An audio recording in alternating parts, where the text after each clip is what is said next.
12 News Eye on Agriculture with Britton Rucker. Kansas feedlots see a slight dip in inventory, but a big jump in placements signals strong demand. What's driving this shift? We'll break it down just ahead.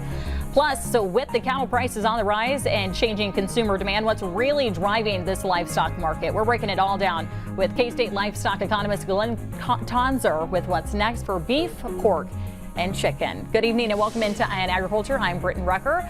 Big news for farmers as President Trump signs an executive order lowering tariffs on Canadian fertilizer.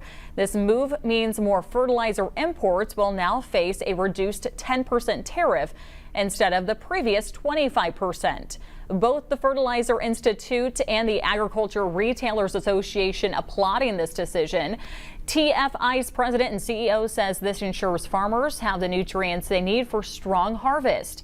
ARA's chief executive officer adds that with 85% of the U.S. fertilizer coming from Canada, the tariff cut helps prevent supply chain disruptions and rising costs. Officials say this move supports rural economies, keeps the U.S. agriculture competitive, and stabilizes food prices. Secretary Brooke Rollins echoed the news, saying this action highlights the president's commitment to farmers. A new study shows just how much U.S. meat exports are boosting demand for corn and soybean. The U.S. Meat Export Federation reports that in 2024, pork exports alone accounted for over 100 million bushels of soybeans, while beef and pork combined consume 525 million bushels of corn. That impact translates to 59 cents per bushel of corn and $1.46 per bushel of soybeans, adding billions to the ag economy. Experts say the U.S. isn't exporting premium cuts like ribeyes, but instead lesser used parts like liver, tripe, and pork feet, items highly valued in other countries. With a global demand for protein at record highs, industry leaders say meat exports remain a major driver of U.S. agriculture.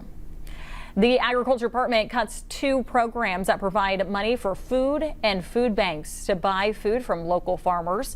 The two programs are Local Food for Schools Cooperative Agreement Program and the Local Food Purchase Assistance Cooperative Agreement Program. The ending of these two will suspend more than $1 billion in federal spending. One agency expected to feel the impact of the USDA's cuts is the Kansas Food Bank. The organization received $1.7 million last year for its local food purchase assistance program. The LFPA program allows Kansas farmers to sell their leftover produce to food banks instead of wasting it and losing profit. Produce is then given to local food banks to help with food insecurity.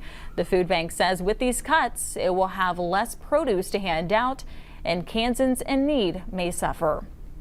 Lawmakers with the Biofuels Caucus on Capitol Hill pushing their colleagues to pass the Consumer and Fuel Retailer Choice Act. It's a bill backed by Kansas Senators Jerry Moran and Roger Marshall. The bill would make E15 ethanol available year-round. The legislation failed to pass 11 years in a row. The Biofuels Caucus insists to making the fuel blend available year-round would help the economy and help farmers gain access to new markets. It's a win for consumers. It is a win for the oil industry who supports this legislation. It is a win for the ethanol industry. It's a win for corn farmers. And it is a win for rural America. The bill's reintroduction comes as President Trump took steps to make E15 available year-round through an executive order last month. Kansas feedlots saw a 1% dip in cattle inventory, totaling 2.37 million head as of February 1st. Despite this, January placements jumped 15% to 450,000 head, signaling strong demand. Marketings held steady at 465,000 head, while other disappearances, deaths, loss, or thefts remain unchanged at 15,000 head. The slight decline in total inventory may reflect market shifts or feed cost, but the increase in placements suggests continued strength in the cattle industry. The Department of Agriculture says egg prices are about double the price from January of last year. The main culprit, bird flu. Hear how one farm is working to keep their birds safe when Eye on Agriculture continues.